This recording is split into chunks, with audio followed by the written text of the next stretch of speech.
তুমি কোথায় যাবা? আপনি কোথায় যাবেন বলুন? আমি ওই গ্রামের ভিতরে যাব। আমিও ওই গ্রামে যাব। আমি কিন্তু একাই চলে যেতে পারতাম, আপনি শুধু শুধু এত কষ্ট করতে গেলেন। এটা যদি কষ্ট হয়, এরকম কষ্ট আমি সারা জীবন করতে রাজি আছি। আপনি কেন শুধু শুধু এত মায়া জড়াচ্ছেন?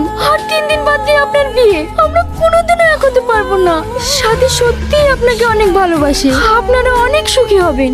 সুখী হতে গেলে তো তোমার বান্ধবীর হাতের পুতুল হয়ে থাকতে হবে, আর মনে হয় আমি সেটা পারবো না। এসব আপনি কি বলছেন? সাথী তো ওরকম মেয়ে না। দেখেন আপনার কথা ভুল হচ্ছে, ও খুবই ঠান্ডা মেজাজের একটা মেয়ে, কোনোদিনও আপনার কথার অবাধ্য হবে না। ও সত্যিই খুব ভালো মেয়ে। আমি অতটাও বাচ্চা না, ভালো খারাপ চেনার মতো ক্ষমতা আমার আছে। তবে বিয়ে যদি জীবনে কাউকে করতেই হয়, তাহলে তোমার মতো সেনসিটিভ কোনো মেয়ে পেলে তবেই করবো। আর আমার মনে হয় না তোমার মতো দ্বিতীয় কেউ আছে। মানতে হবে বস, 2 বছর ধরে মেয়েটাকে খুঁজে বের করি, শেষ পর্যন্ত বিয়ে করেই ফেললি। Happy married life. কি রে সাথী, এত দেরি করলি কেন?